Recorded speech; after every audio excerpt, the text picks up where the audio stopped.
my beloved Boss Mike Cervera.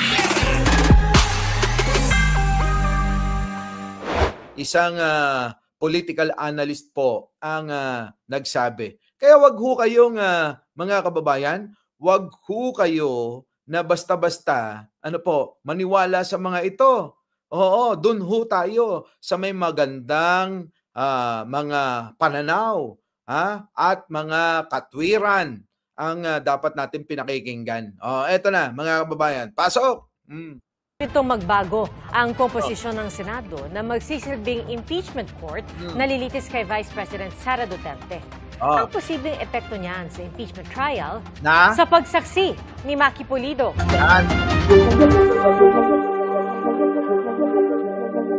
Ang resulta ng eleksyon Ito na mga kababayan, wait lang. Sa Senado ngayon, posibleng may epekto sa mabigat na tungkuling kakaharapin ng mga senador. Ang impeachment trial ni Vice President Sara Duterte.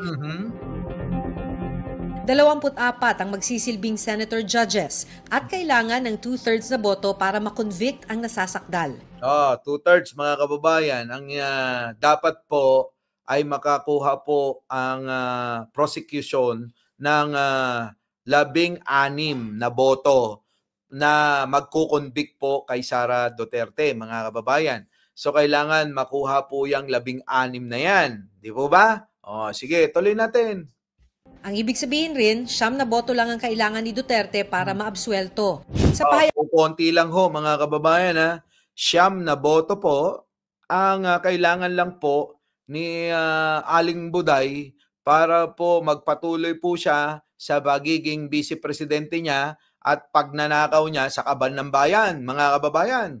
Sige, tuloy. Mismo ni Senate President Cheese Escudero noon, nananawagan siya ng impartiality at objectivity sa lahat ng mga kasamahan sa Senado. Correct. Dahil alam niyang madalas na isasalarawan ng impeachment bilang isang political exercise.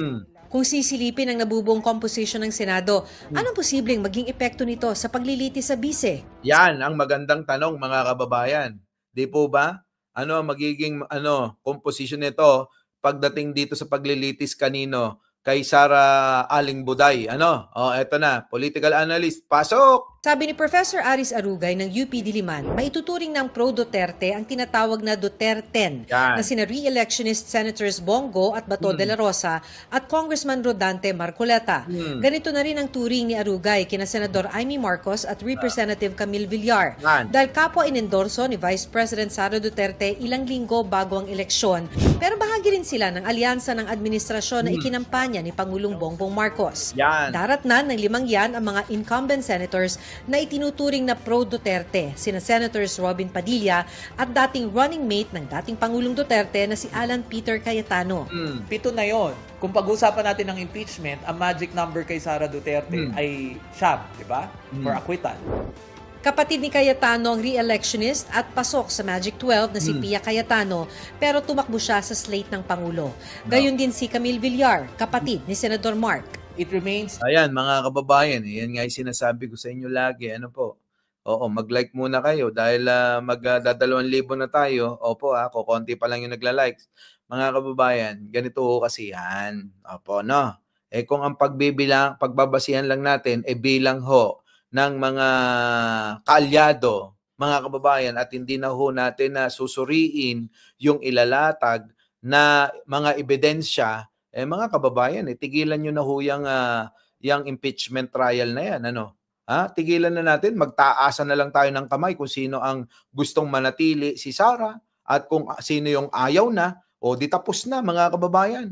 Di ba? Wag na natin kung ganun lang rin ang magiging resulta at aminin natin na marami diyan sa mga senador talagang nakapirmis na yung mga desisyon niyan Ibig sabihin ng nakapirmis po, mga kababayan, kahit na pa ang ilabas na ebidensya ng prosecution, wala na mga kababayan. Sarado na isip nila. Kahit pa ilatag nyo na ang ebidensya nandiyan na sa kahit ipalkat nyo sa mga pagmumukha nila, mga kababayan, wala na yan. Di ba? Kung ganyan lang rin lang, yan, gagastos pa, mag-aaksaya pa ng panahon, di po ba mga kababayan?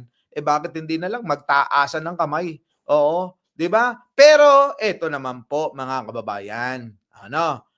Eto naman ang maaaring dulot niyan sa mga boboto ng no at yes. Ano po mga kababayan? Eto, pasok. To be seen whether on certain issues hindi sila boboto ng pareho. Malamang din po yan mga kababayan na may mga hindi boboto pareho ng yes or no. Sigurado ho yan. Opo, bakit? Ako, ang hinala ko dyan, etong Cayetano. Baka yan, hindi ho bumoto ng yes or no. Eto naman, kung totoo naman, etong pagbenta naman ni Bam, wag naman sana, no? Pagbenta ni Bam ng kanyang boto sa Iglesia ni Cristo, mga kababayan, wag naman sana, ano? Kung ganon, dalawa lang ho yan.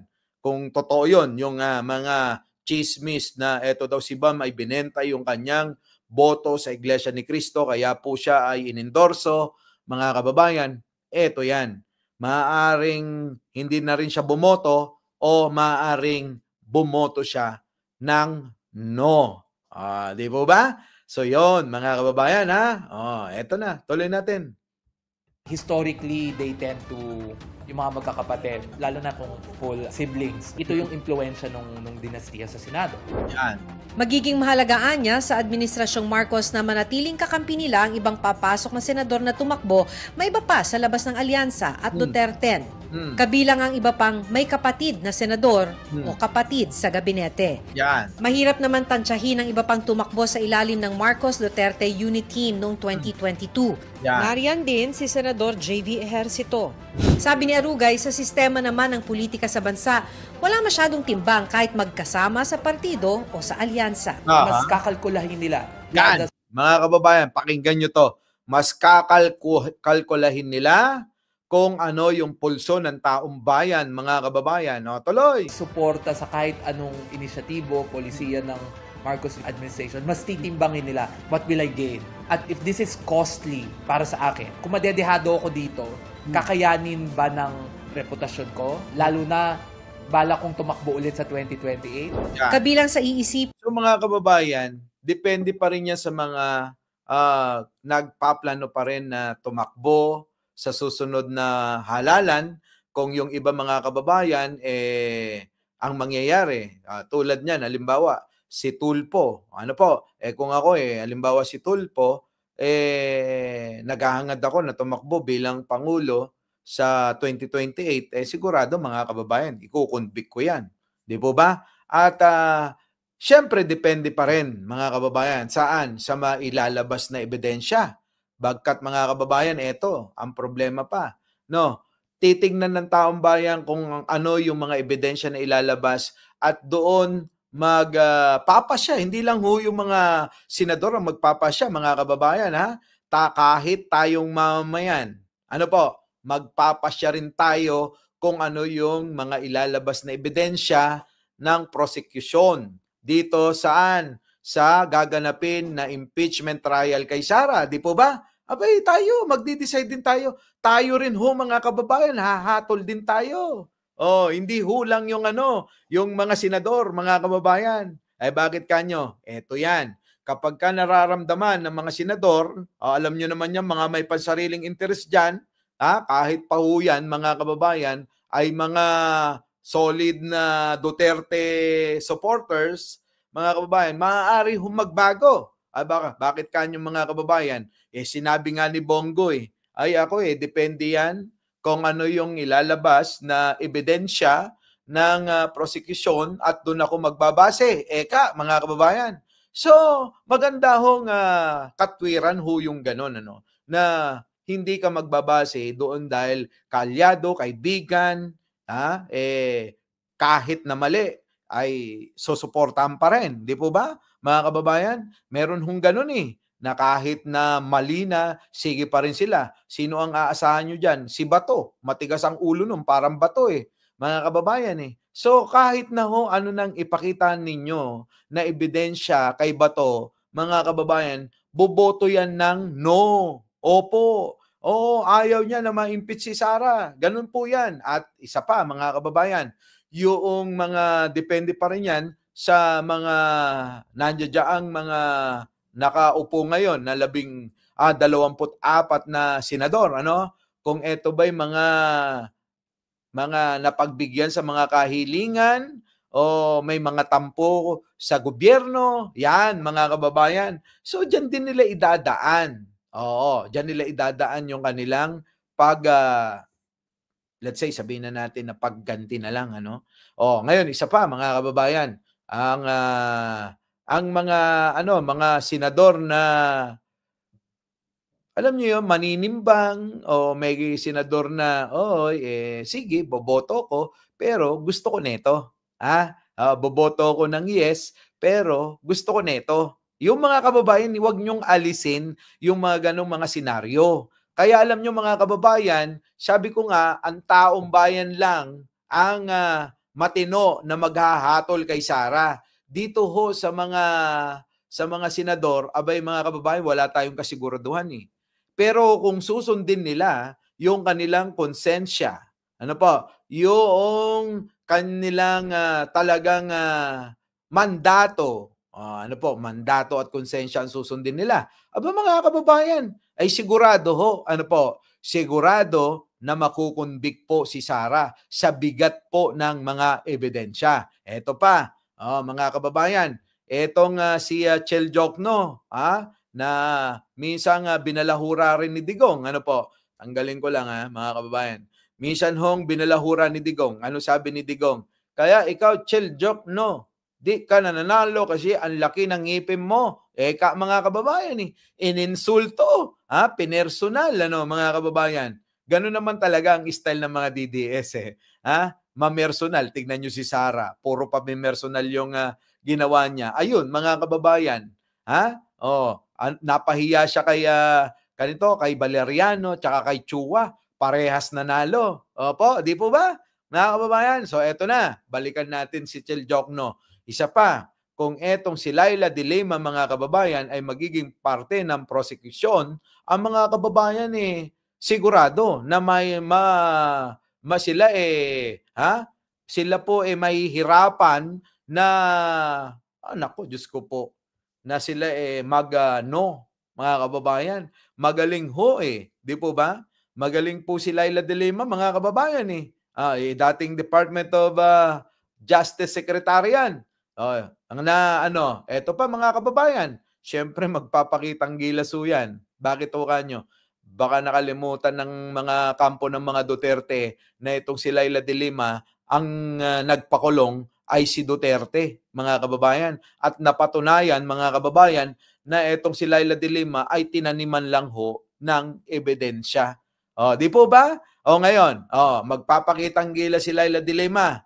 Tingin ko naman, hindi naman pagganti ho yung matatawag na yon. Sapagkat mga kababayan, alam naman natin si Laila de Lima na ipaglalaban lang ho yung katotohanan. Tulad ng ginawa niya sa mga inakusa na mga kaso sa kanya. Abay nilaban niya ng patas, mga kababayan, kahit na hindi naging patas yung kampo ni Duterte. Si Duterte mismo, di po ba, mga kababayan? Hindi naging patas. Si Laila de Lima hinarap po niya. Ngayon, mga kababayan, ito na yung pagkakataon. Kaya sinasabi ko na itong impeachment ni Buday, aabangan ng lahat, mga kababayan. Hindi po pwede na hindi natin abangan yan. Kasi nga ganyan mga kababayan ang mga nangyayari, di ba? Ngayon, eto yan. Matatauhan na ba ang lahat kapag inilabas yung mga ebidensya? Hindi rin po, mga kababayan. Bakit kanyo? Hindi rin po lahat ng taong bayan pare-parehas ng pangunawa tulad ng mga DDS. Sa palagay po ninyo, tatanggapin nila yung mga ebidensyang ilalahad, ipapakita ng mga prosecution, ng mga prosecutor? Hindi ho, mga kababayan, hindi nila tatanggapin yan. Bagkos, mga kababayan sasara na nila yung isip nila. Isasara na nila yung isip nila na na walang kasalanan yan. Gawa-gawa nyo lang yan. Marami nga ako naririnig na ganun, mga kababayan. Na marami daw, na gawa-gawa lang daw yung mga kaso na yan. Mga kababayan, napakalinaw naman, di po ba? Our beloved Boss Mike!